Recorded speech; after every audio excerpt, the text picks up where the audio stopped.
So without further ado, we are looking at this book, The Infinite Game by Simon Sinek. Not 100% sure how. I think it's pronounced Sinek. Well, it could be Sinek, of course, but I think it's Sinek. Right. Don't want to put the wrong emphasis on the wrong syllable. Okay. So we started this book. Has it just to get an idea? Have you had a chance to look at it or listen to it, Coralie? I was just looking at his talk on YouTube. Yeah. Infinite Game. Yeah. That's a good way of doing it because you get the audio and the visual. And because he's better to listen to than, you know, a recording of someone else. Yeah, yeah, for sure. But actually, I've got his audio book on Audible, and it is him speaking. Oh, okay. Oh, yeah. Cool. Because usually they're not, eh? They're not the person. Well, I've found most cases they tend to be. They actually usually are the author. But I find it quite irritating when it's not the author, because quite often they've got someone with a really annoying voice, and then I just can't listen to it. Yeah. I mean, Brene Brown, I've listened to quite a few of hers, and I love hearing her speak because she's got a very enthusiastic voice. Same with Simon Sinek. But if you hear one that's not her and it's somebody else, they seem to pick someone with this awful monotonous sort of voice, and it just turns me right off. So yeah, that's good. So Stan, have you had a chance to listen? I listened to some of it on the way, but the copy that I got was like a text to voice guy. Was the only copy I could seem to find. And it was interesting until you do like an hour of it, and then you're like, but I've kind of listened to the first, I don't know where we're up to, because it's just a book and they don't say anything about chapters or anything. So yeah, that's the thing about audio. Yeah, they do it sometimes, or you might miss them saying chapter 2 or whatever, and you. No, they weren't saying any chapters. Oh, okay. Unless they were just in the middle of the introduction and stuff. But I'm like an hour and a half in, so. Yeah. Oh, I'm sure you've done the first couple of chapters then. So Carly, this is a new book for you? Yep. Okie dokie. Yeah, I just bought it on Kindle then. Oh, well, you don't hang about, do you? And I've started chapter 1. I'm just saying, first line. Fair enough. All right. Well, the answer is yes. I read it. Yeah. The first line. All right. Well, so let's just we'll get through it as best we can. So he started off with a why I wrote this, which is, you know, an introduction, I suppose you'd call it.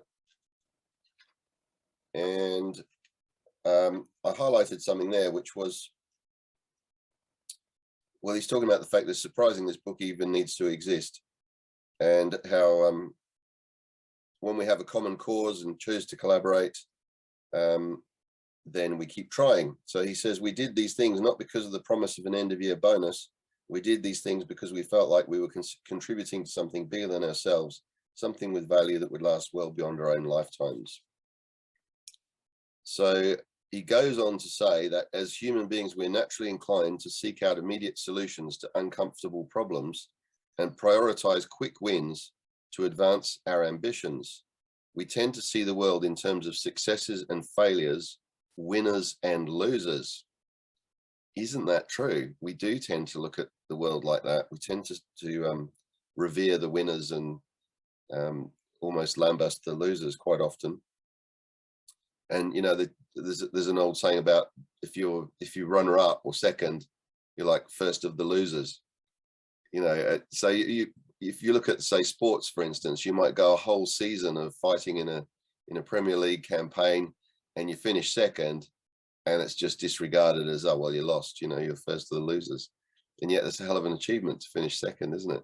So with Olympic Games and things like that, for some people, just to be there, just to have qualified to actually appear at the Olympics is a major achievement, and yet it's, you know, dismissed as, oh well, they didn't win, you know. So that is definitely something that has permeated our society. Carly, yeah. Well, like when you're saying that, I thought of like you're saying, the Olympics, and you know, like in Australia when they televise it, you often see them celebrating the winner. They sort of touch in and talk to the person that came second in Australia, but if it's someone that won, it's like this huge all over the news celebration, like, you know, they go Yeah. over the top for one and one down, which is still second in the world, basically. And they just do a little interview. Oh, congratulations, you know, Yeah. the dude. No celebration-y kind of, you know, real, like that slightly different energy. It's not, it's subdued and congratulations, or, you know, this is amazing, practically fireworks behind them while they're sitting there, and the Yep. hype and the energy of Mm. winning. And in some of these sporting events, it can be decided by the finest of margins as well. You know, it could be a penalty shootout, and yeah, and you know, some guy slips as he's taking the penalty, and that's it. The other team wins. You know, and yet the losers are just sort of consigned to the rubbish bin of history, really, straight away, aren't they? It's just like, oh, we didn't win it, so it doesn't matter anymore. And whereas the winners are engraved on the trophy, and you know, that's all they talk about, how they won that tournament, and yet it might have just been down to one guy slipping at one vital moment. Yes, it's definitely, and so I think probably money's got a lot to do with that as well. The winners, you know, usually stand to gain a lot more than what the people who didn't win are. But like I say, you could be a winner just for even being there, just for maybe overcoming some injury or something, and you know, you persevere and you get to the final, but you don't win it, but you're still a winner just by participating and doing the best you can. So really, the only people we should be competing against is ourselves, to be better than we were yesterday. Which is why I quite like things like golf. Sometimes if you're playing golf, you know, you're better than you were last. Like, you get around the course in a few less strokes, you've improved. But even with golf, you know, the tournaments are still set up that there's a winner and a loser, or several losers. Even in the classroom. I'm Yeah. sorry for interrupting. Yeah, but no, it starts in school, doesn't it? just got me thinking every time you speak, like in the classroom doing an exam, you know, like I got 99.8% in my year 12 exam. I got only 99.3. Like, just that, I wanted to, you know what I mean? Like, I only got 89.2. Like, you know, like the energy in that, the person still celebrates, but even our community media just hone in on the person that got 99.8. It's interesting you mentioned that, because you just reminded me of something. A member of Joe's family, when she was a young girl, got to like an Olympic type event and ended up being second, silver medalist. And she rang her mum from Spain to Australia to tell her the news that she'd managed to get the silver medal. And her mum's reaction was, "Why didn't you win it?" And then, so that girl, that on top of a few other things that are going, like a relationship breakup, a few other things, she's carried that sort of trauma her whole life of not being good enough.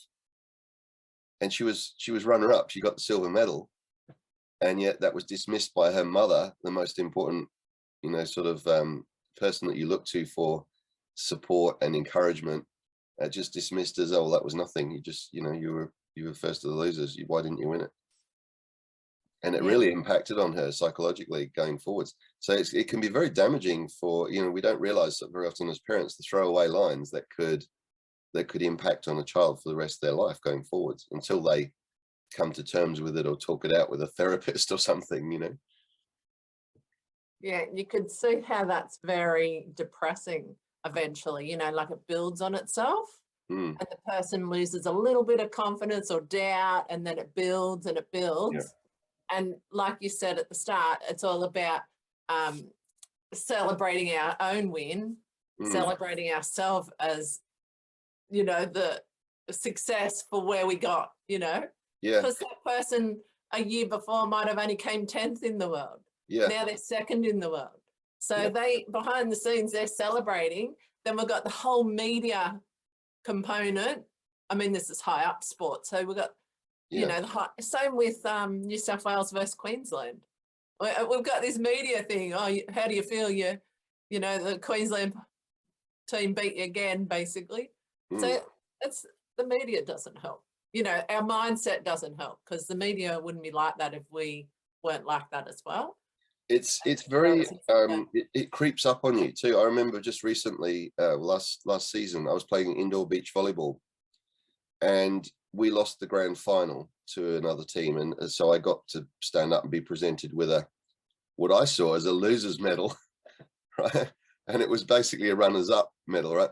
And then the guy who was handing it out pointed it out to us that our team had just gone from the second division to the first division. We'd gone the whole season pretty much unbeaten, except by the team that ended up beating us in the final. I think we might have lost 1 or 2 sets here and there. So we've gone all the way from the second division to being runners up in the first division. And yet I still was seeing that as a loss, you know, it doesn't mean anything, we didn't win it. And I had to check myself and go, hang on a minute, he's right. We've just come up from the second division. We've gone all the way to the grand final in the first division. That's actually something to celebrate. But it is so ingrained into you that you know, even it's your own achievement, you can dismiss it as, oh, well, I didn't win it, so it doesn't mean anything. Okay. Yes, as Carly says in the chat box, celebrate all wins. And a win is being better than you were yesterday. So Simon in this book is mainly talking, I think, about bigger business. He gives a lot of examples, and he's a great storyteller as always.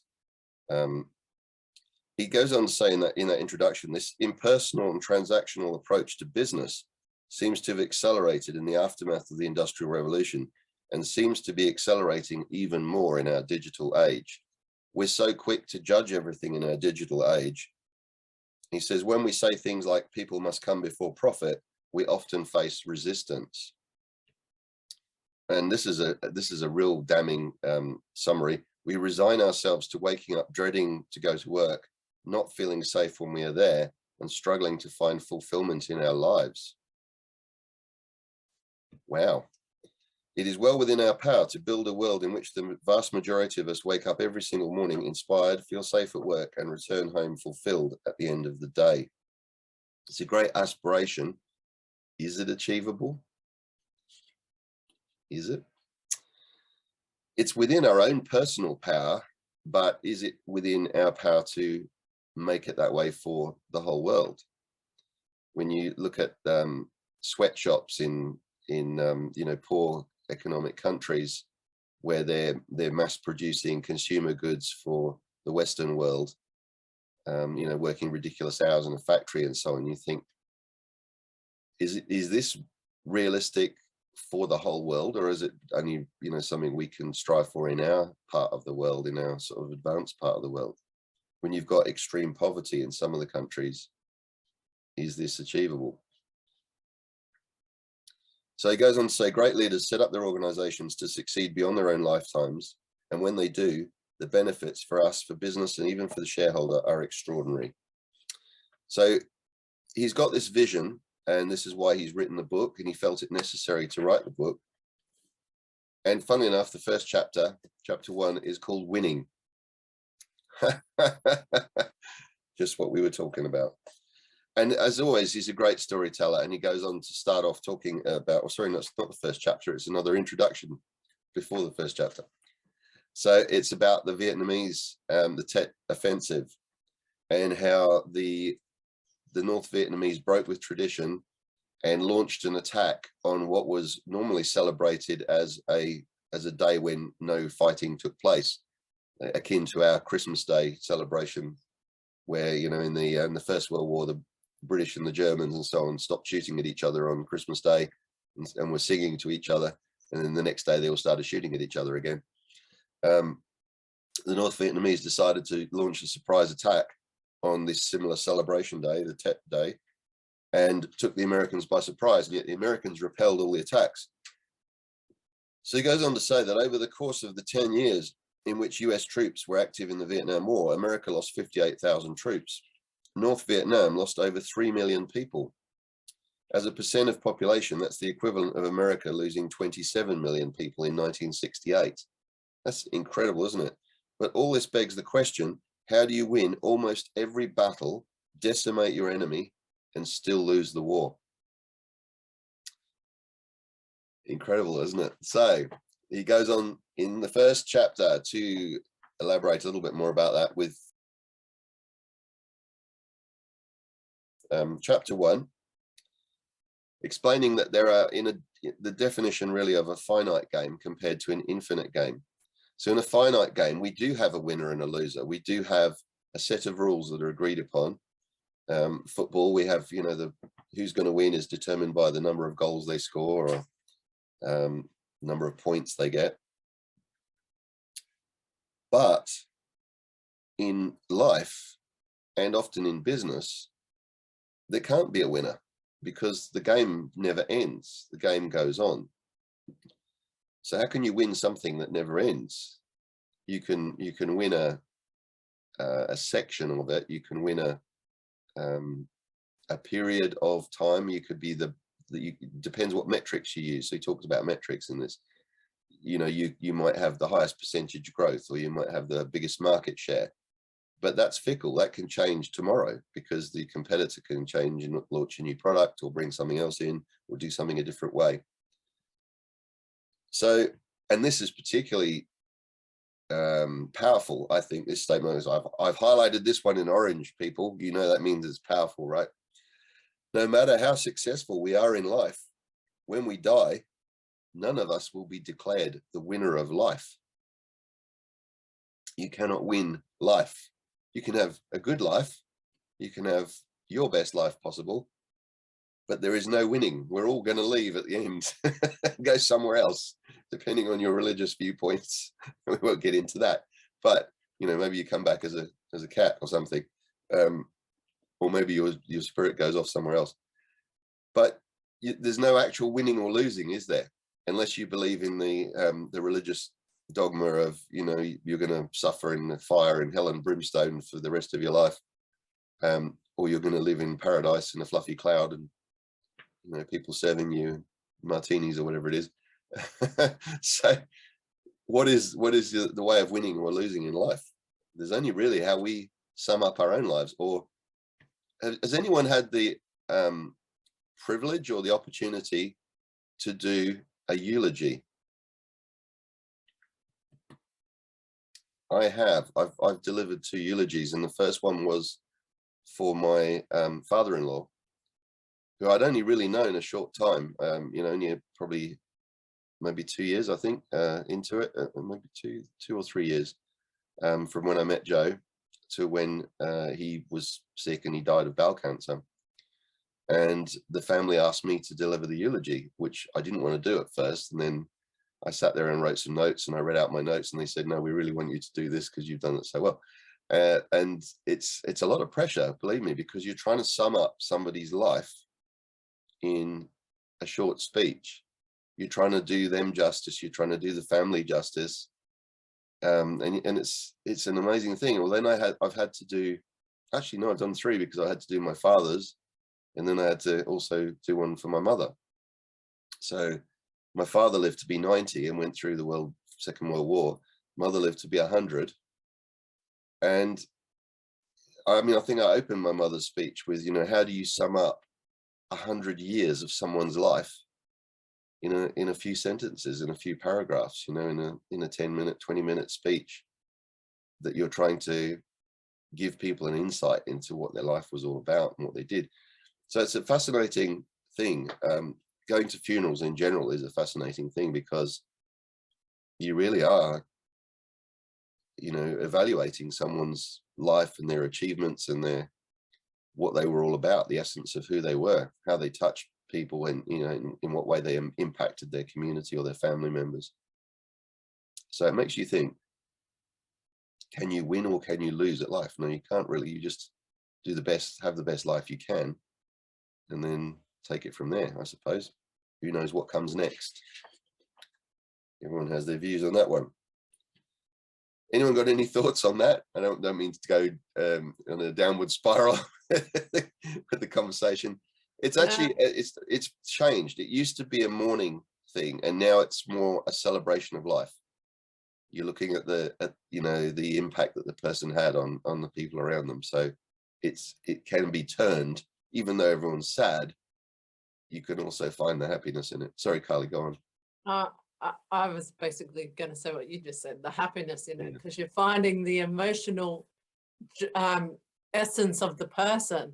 Yeah, Like in those emotions, it's their happiness and their effect on you and their connection to you and how they impacted you in a essence, Yeah. like mentally, physically, spiritually, emotionally, but really it's that heart-centered pull that they created between you and them that you appreciated.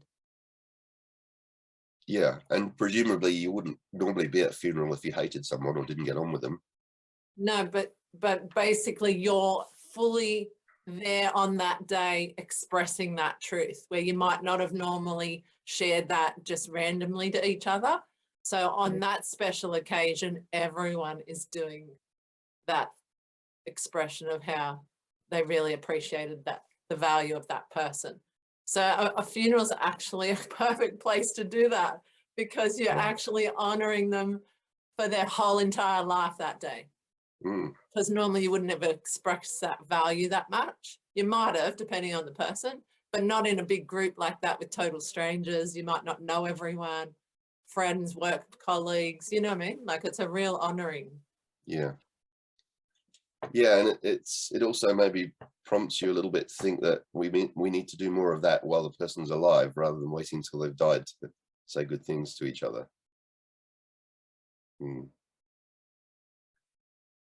Very good point. Okay, well, before we get too morbid and go down that path, let's look at the fact that he goes on to say that groups that adopt an infinite mindset rather than a finite mindset enjoy vastly higher levels of trust, cooperation, and innovation, and all the subsequent benefits. So what does he mean by the infinite game of business? Well, he goes on to talk about that the game of business has no finish line. There's another thing I highlighted in orange there. And he gave the example, great example, of British Airways and how they claimed to be the world's favorite airline. I remember that slogan very well because my father worked for British Airways and 26 years actually. And then Richard Branson came along with Virgin and he challenged that in a court and said, you can't, it's false advertising. You can't say you're the world's favorite airline. But British Airways actually won it. There was a lot of talk about bribery and corruption and so on, but particularly in Richard Branson's book. But they got away with it because the favorite, as they used the word, meant that their operation was expansive. In other words, more people chose to fly with British Airways than any other carrier. So because they were the biggest airline and they had the most planes, they got the most passengers. So they took it that favorite meant that it was their operation was expansive, not necessarily preferred. So some people might prefer to fly with Virgin, but there was more British Airways flights and more passengers going on their flights, so therefore they could say they were favorite. So he goes on to talk about this definition of, you know, how businesses or their CEOs define whether their business is winning or not. And he says to some it might be based on the number of customers they serve. Another, it could be about revenue, stock performance, number of employees, the number of offices they have around the globe. So it all really depends in what time frame they choose to make a comparison and what metrics they choose to compare with. But really, that's all about ego and vanity. It's not really about the truth, which the truth is really is that the world of business, as in the world of life, is an infinite game. So you can't really win as such because you're only comparing a particular, you know, a quarter or a trading year with the performance of some other business, but you might be using different metrics to what they're using. So who's to actually determine who's the most successful? Well, you do have those sort of, again, competitions, you know, where an airline might be named the third best carrier in Europe or something, and you go, well, who's determined that? By what metrics have they used to come up with that?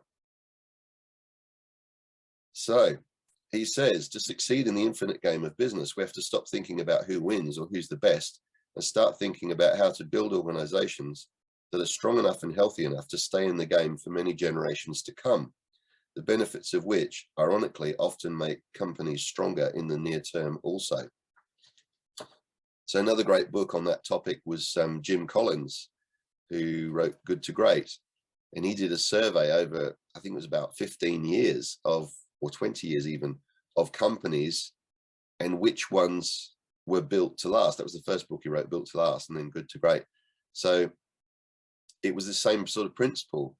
The companies that are still around, that have become household names, were built with a different mindset to the ones that might have been market leaders and dominated at the time that they were started or launched, and yet they faded away and disappeared.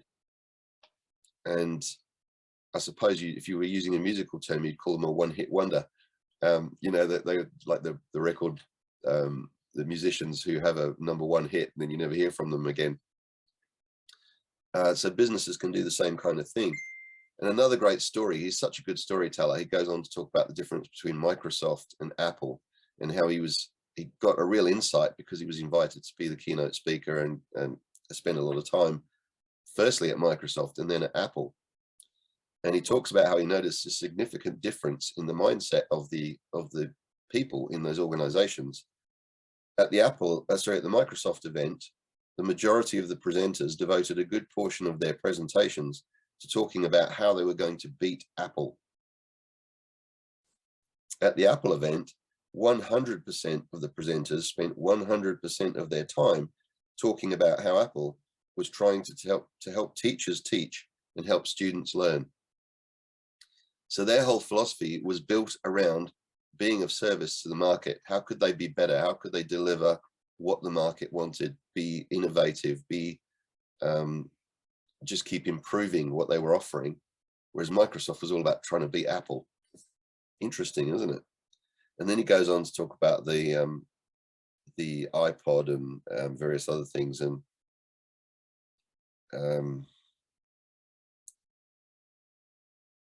yeah, then he goes on to talk about the benefits of an infinite mindset.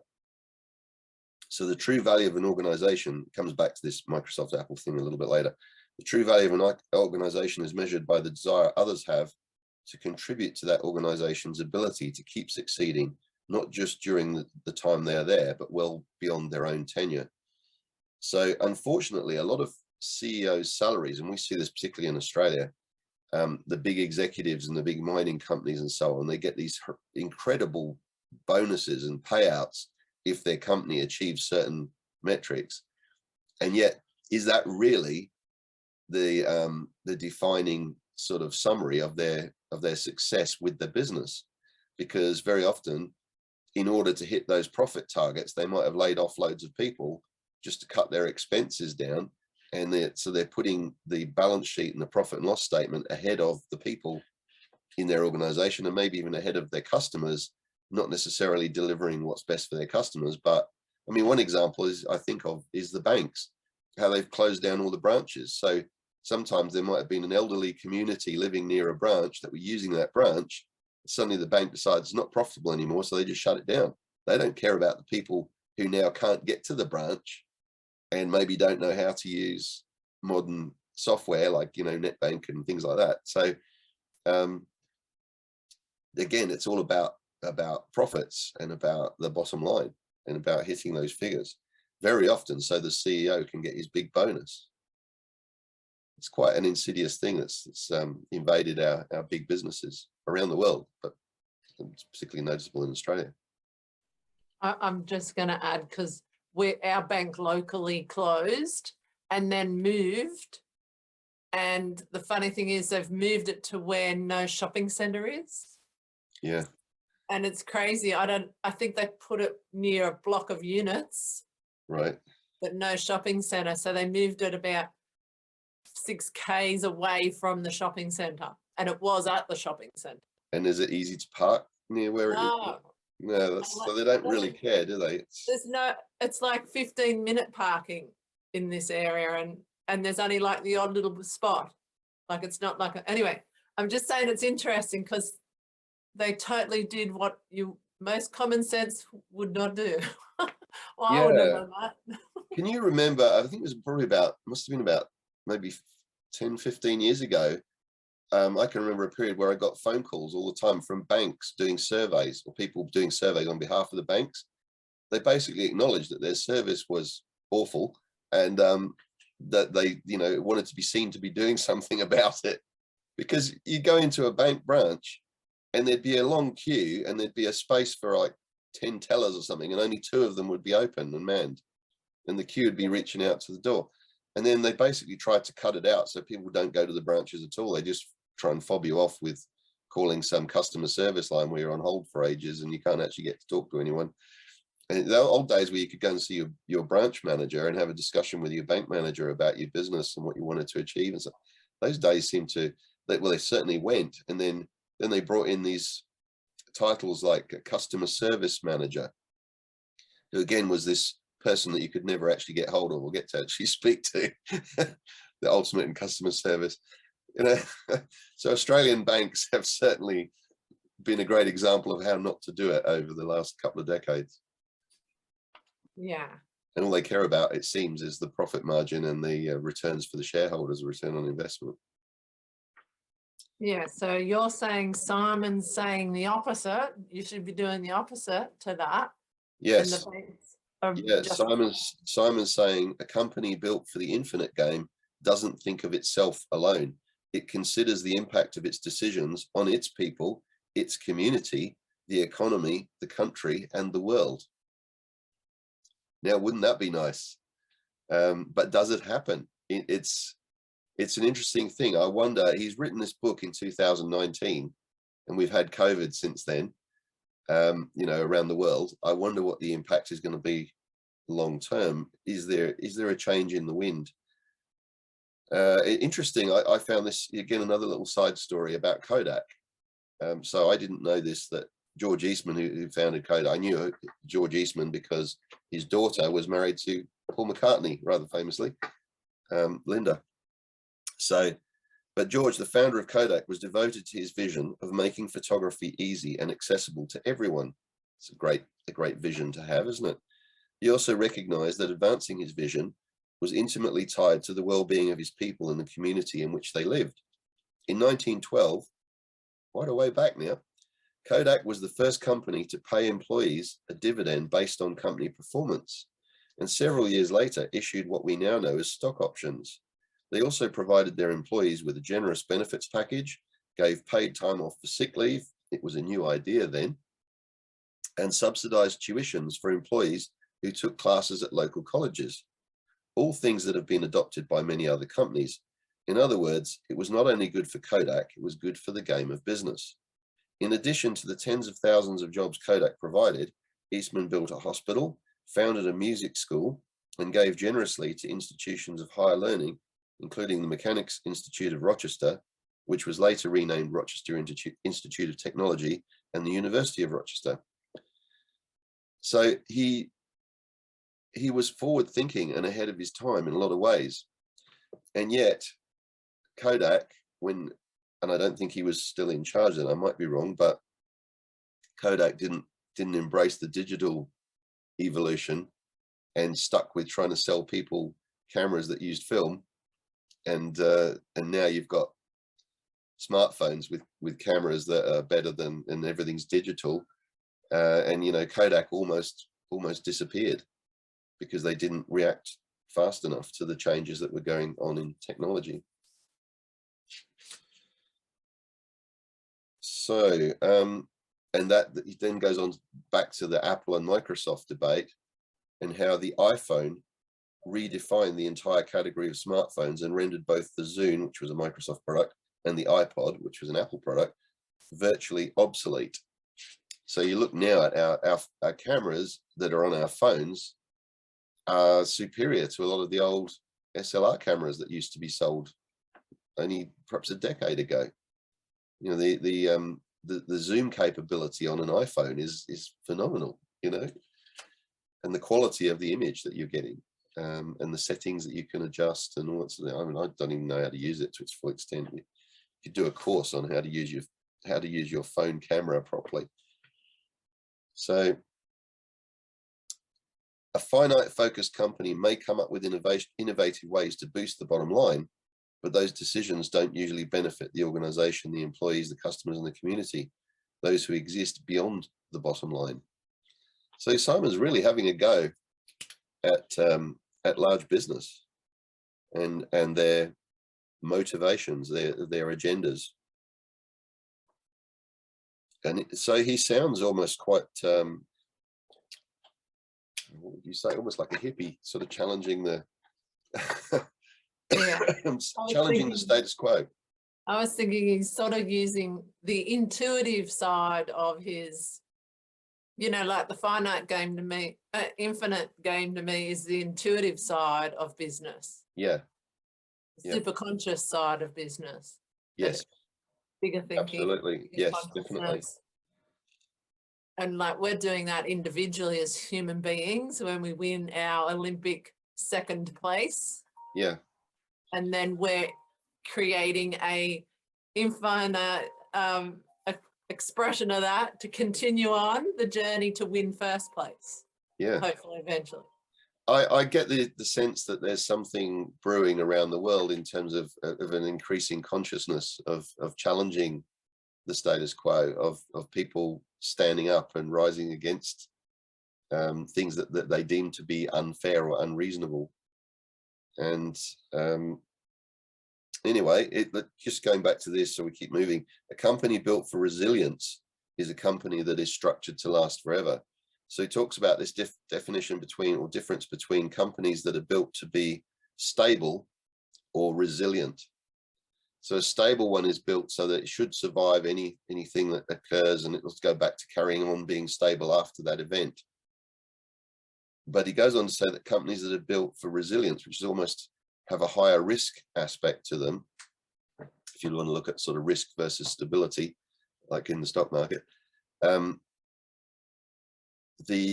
a company built for stability still fails to understand the nature of the infinite game, for it is likely still not prepared for the unpredictable, for the new technology, new competitor, market shift, or world events that can in an instant derail their strategy.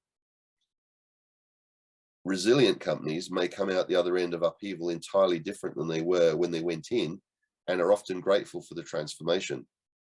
So again, he uses a great story to illustrate this point. A company I hadn't even heard of, but everyone knows their product. Victorinox, a Swiss company that made the Swiss Army knife.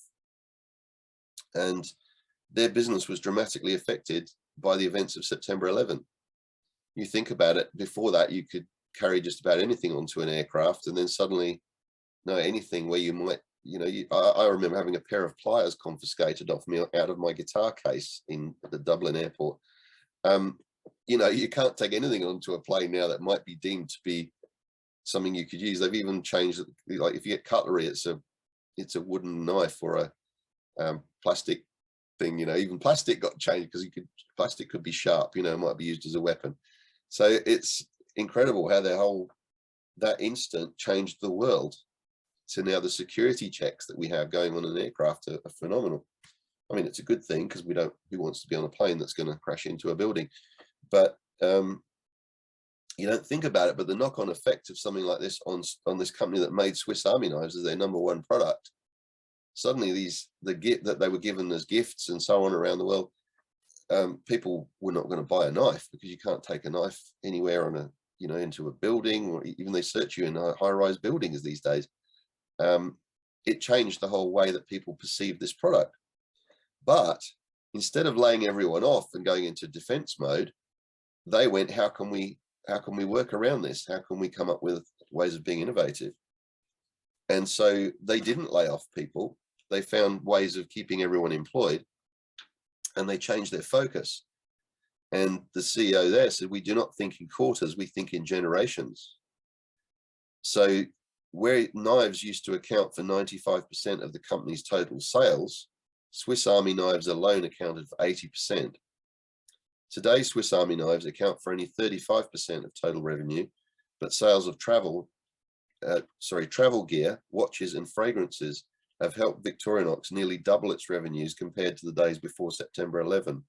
It is not a stable company, it is a resilient one. So great example, the ability to adapt. And was it Clint Eastwood said in Heartbreak Ridge, improvise, adapt, and overcome. I love that line. And if you instead adopt a finite mindset, well, he goes back to his original story, the Tet Offensive and the Vietnam War. The North Vietnamese were playing an infinite game with an infinite mindset. They were fighting for their country. They were not just in some faraway land fighting for something that didn't really mean anything to the people back home. So, and my thoughts when I read this were instantly drawn to the current conflict in Ukraine, you know, where the Russians, a lot of the Russian soldiers don't even know why they're there. And a lot of the Ukrainians, well, all the Ukrainians are fighting for their own survival, for their own right to exist as a country.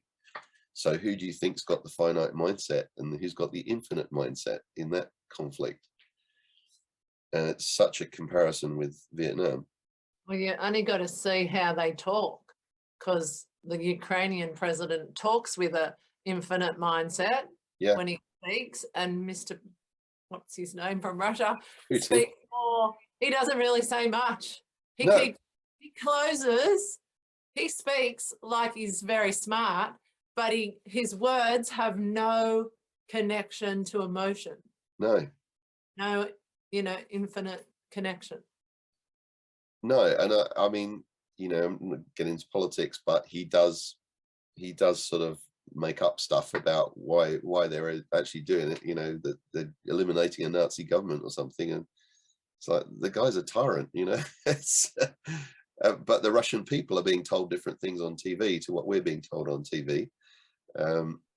It's the point to all of it is it just shows you how you and me, Tony and Carly, are having a either infinite conversation or a finite conversation, or both, depending on where you're speaking from and where I'm sharing from. Exactly. Yeah. And that's what they're showing, but in a world view on news, we're doing it here in our mastermind. For sure. So he goes on to say that it's not that America lost the Vietnam War, because remember, it wasn't a finite thing, really, was it? There was no end in a sort of in a finite game sense. So Putin, for example, was trying to conquer a certain amount of territory in a certain time frame and failed at that. So you could argue he's already lost the game, but the game sort of continues on while they're still fighting. But it's very similar to this Vietnam situation. It's not that America lost the Vietnam War, rather it had exhausted the will and resources to keep playing, and so it was forced to drop out of the game. So that's what I could see could potentially happen here, is that you know, with the economic sanctions and so on that have been imposed, they're hoping that eventually they just can't keep on committing the logistics required to conduct a campaign like that. Anyway, so the quagmire of Vietnam in business. Well, prioritizing comparison and winning above all else, finite-minded leaders will set corporate strategy, product strategy, incentive structures, and hiring decisions to help meet finite goals. And with a finite mindset firmly entrenched in almost all aspects of the organization, a sort of tunnel vision results, the result of which pushes almost everyone inside the company to place excessive focus on the urgent at the expense of the important. So people, I'll speed through a bit because we're running out of time, but they lose sight of that. A lot of companies may have started with an infinite vision, but then the original founder leaves or retires or, you know, goes on to other things, and the people who take over don't share that same outlook on it, and then they try to run the company with a finite mindset and, you know, about achieving certain profit goals or you know, and very often, as I said, their pay structure is set up that way, so they've got to get those results, so they're thinking short term instead of long term. And a great example that was Microsoft, and Bill Gates' original infinite vision was to empower every person and every organization on the planet to achieve more. It wasn't to beat Apple. It's a totally different statement, isn't it? Right. And one of the dangers is that in a company's culture, people start to realize in a finite mindset that nothing and no one is safe. And some even instinctually behave as if they were switched to self-preservation mode. So that's where you get that culture where people are trying to keep, like managers especially, are trying to keep the people below them down so they can keep their job and stay up. And so you get that kind of hierarchy where you don't want the guy below you to be too good because he might steal your job. But in a infinite mindset company, everyone's trying to encourage each other to do better and not feel insecure that if I encourage this person, that they're not going to just take my job, but we might create a new role or something. You know, there's a different sort of attitude towards it all. So one will lead to inevitable decline, whereas another will lead to hopefully some sort of growth, because he says, if we believe trust, cooperation, and innovation matter to the long-term prospects of our organizations, then we have only one choice: to learn how to play with an infinite mindset. So what is an infinite mindset? He summarizes it as any leader who wants to adopt it has 5 essential practices. 1 is advance a just cause. 2 is build trusting teams. 3, study your worthy rivals. 4, prepare for existential flexibility. And 5, demonstrate the courage to lead. So there's certain things there we have to do. He says, as with any health regime, there are certain things we have to do: eat more vegetables, work out on a regular basis, and get enough sleep. So if you follow these principles, you have achieved a sort of an infinite mindset, or an organization that has the doctrine of an infinite mindset. And if you do that, then our journey will be one that leads us to feel inspired every morning, safe when we're at work, and fulfilled at the end of each day. And we'll be able to look back at our lives and our careers and say, I lived a life worth living. Much nicer, isn't it? So what is a just cause? So chapter 2 goes on to about just causes.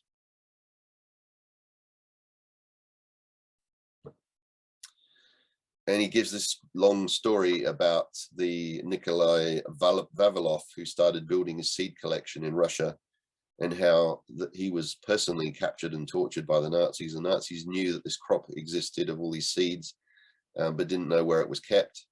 And Vavilov had inspired his followers to protect this at all costs, because it was the long-term vision of how they could feed humanity. And even when they were starving in the Great Siege, was it Leningrad? I think it was, that that they wouldn't give away the location, and they wouldn't eat the seeds themselves, even when they were starving. Now that's pretty powerful, isn't it?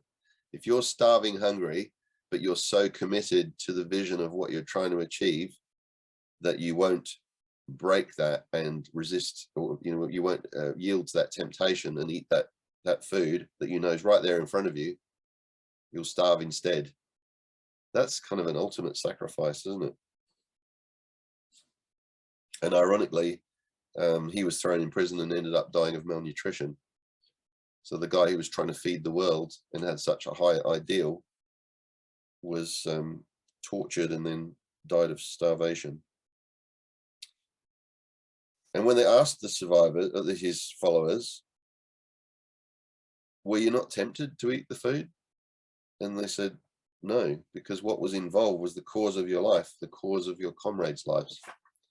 So they were so engaged with the vision and with the objective, by correlation, that they wouldn't yield to it. They wouldn't yield to the starvation. And that was a future state that didn't really exist. So the vision they were committed to was this just cause of trying to feed humanity and make sure that no one in the world was starving or hungry. Very, very powerful. So he goes on to differentiate: a just cause is not the same as a why.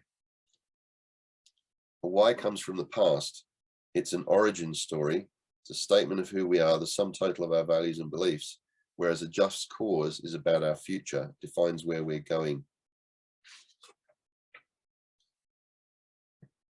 And then he talks about the Declaration of Independence and how that was not just about breaking away from Britain, but it was about a vision of a country defined by principles of liberty and equality for all, which, as he goes on to say, they haven't necessarily even achieved that as such, because it's not a win-lose. It's not a defined moment where suddenly you can go, right, we can tick that box, everyone's free, everyone's equal.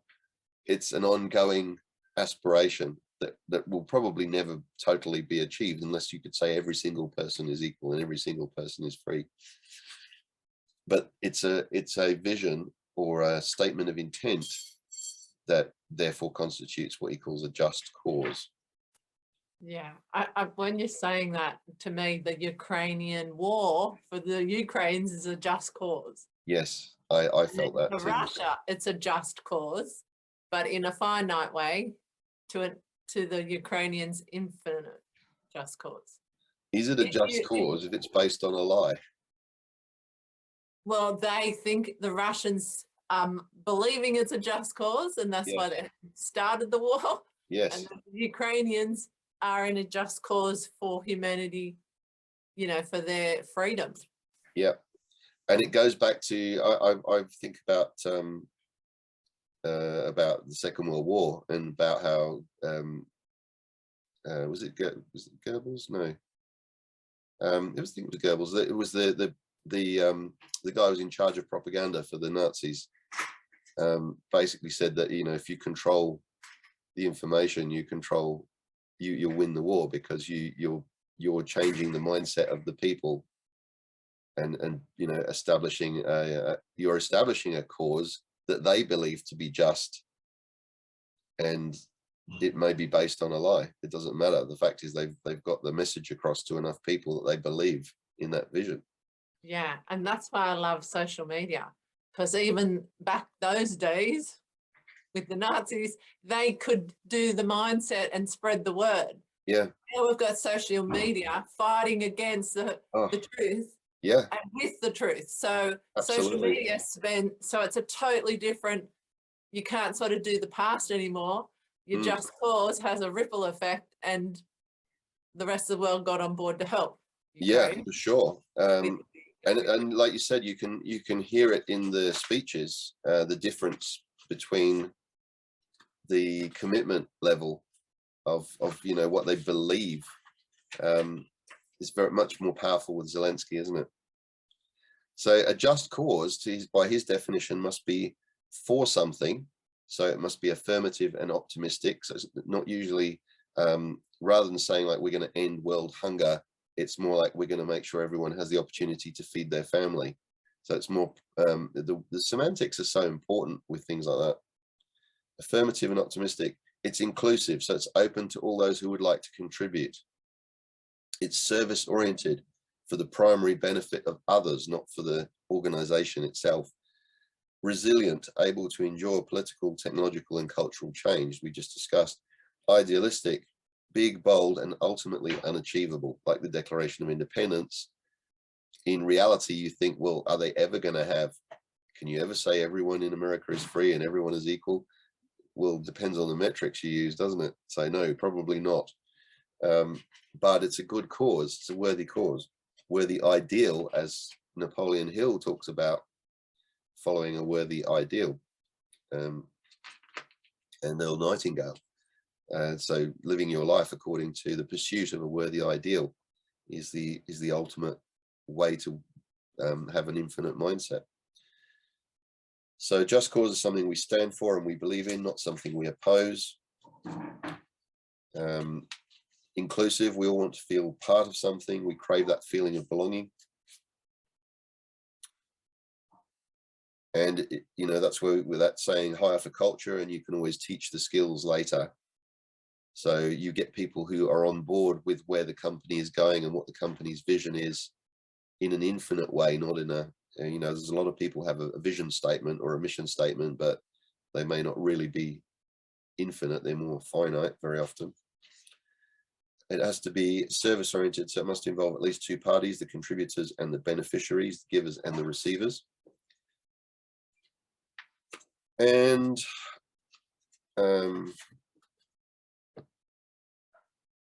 the reason the service orientation is so important in the Infinite game is because it builds a loyal base of employees and customers and investors who will stick with the organization through thick and thin. You know, I think about there was an airline that was going broke back in the 70s, and people were people who flew on the aircraft, just ordinary passengers, were sending money in to try and keep the airline afloat, because they believed in the message of the airline and what it stood for. The employees were willing to work for next to nothing just to keep the airline flying. It's so when you get that kind of commitment to it, you think, well, that company must have really got their culture right, because people really want to support it. I think they still ended up going under, unfortunately, but sometimes if it's been mismanaged economically, sometimes there's no way of coming back from something like that, unless you can find some benefactor who's going to step in and chip in some millions just to keep it afloat. So resilient, able to endure political, technological and cultural change. Again, the Declaration of Independence was a great example of that. It's a just cause for an infinite time frame.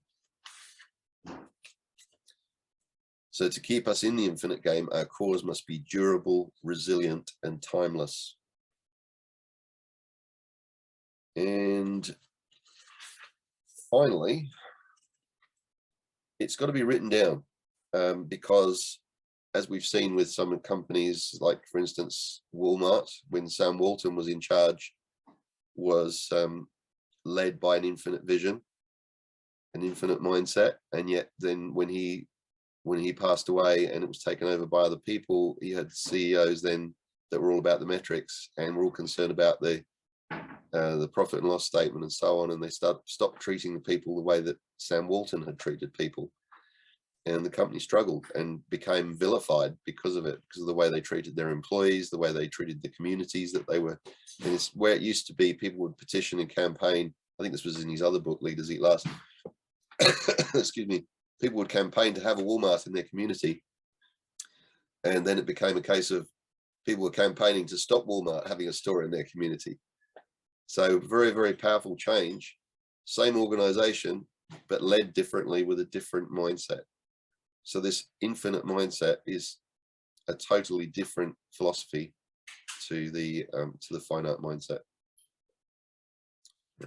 Excuse me. And by keeping it written down, you can preserve it on paper and hand it down from generation to generation, whereas you cannot pass on just a founder's instinct. It has to be clearly communicated. And a written cause works like a compass, he says. Each succession of leaders, their gaze looking beyond the horizon, can more easily navigate the technologies, politics, and cultural norms of the day without the founders still being present. There we go. It's like Simon Sinek has written what he believes is infinite, and he's written it so that you are now reading it, and millions ahead of you in the future, when we all pass, we'll be reading it. Yes, I still struggle a little bit with it in terms of I can relate it to the bigger organizations and the big principles of things like a Declaration of Independence. It's obvious that that's written with a whole different long-term vision, but compare that to a small business that's just where you're just trying to earn a living, and get by. How can you have such a grandiose scheme or grandiose vision in mind for what is essentially just a means of earning a living, and then maybe at some point sell that business? Well, then it becomes finite, doesn't it? It's not a necessarily. Well, not if you have the infinite vision that it sells to an infinite person that's going to continue that legacy. Yes, that's true. So if you can build it as per the Jim Collins story of building it to last, then it doesn't matter if you're running it or not, somebody else is running it, that it's still being of service to the community, still has the same principles. You've then got to find someone who thinks the same way that you did about it. Or give them Simon Sinek's book to read before they take over your business. If only it were that simple. You know what I mean? Like Yeah. you have to trust, because I think you mentioned trust in there as number 2 after a just cause. You Yeah. have to trust that the person following you, the employees you turned into that now own your business, Uh-huh. you're trusting that they will continue Yes. that global mission of giving 100% service to many. Yeah. Yeah, for sure. All right. Well, we're at time. So thank you so much for joining us, Carly. I hope you got something useful out of that. Yeah. I love and- to refocus and think generational. That's important. Yeah, yeah, it does make you think, doesn't it, about what you're doing and why you're doing it, and being observing it in places like the Ukraine conflict and so on. You can see where one has a finite mindset and one has an infinite mindset. Yeah, and we're not doing anything with the war. It's over there. We can only stick with our infinite kind of vibration, knowing that the infinite is where it's going to go. From And what's there's so past. many of those topics around today, though. You think for example, global warming, or the decline of the planet, or the decline of the rainforest, the cutting back of the Amazon rainforests and things like that. There's so many of those issues that we're faced with today. Education, feeding humanity, starvation, poverty. There's just so many issues to tackle, and yet if we don't start adopting infinite mindsets in our approach to these problems, we stand at the risk of getting it horribly wrong. And you think of the Ukraine conflict, if Putin is continuing with a finite mindset and he has to win at all costs, the danger then is, does he use nuclear weapons or whatever, and in order to win the game, even though we all know there's no winning? Yeah. In that game, everyone loses. Yeah. And we've known for a long time, since the last wars, that there is no winning. No. So And you wonder, has humanity not learned anything? So individually we're doing it individually, Yes. and then when we find a just cause, we're doing it as a group, and we start meeting that kind of community and pull them in, and we grow that. But individually we're doing it anyway. When we see the conflict between Ukraine and Russia, we've got a choice in that moment to go back into our own infinite self, and that is empowering the infinite consciousness to shift. Just doing it ourselves. Very good. Yeah. Thank you, Carly. Wisdom as always. Great to see you again. Take And, care. Have fun. we'll be continuing next week with the next 2 chapters. Okay. Thank All right. you. Bye. Bye.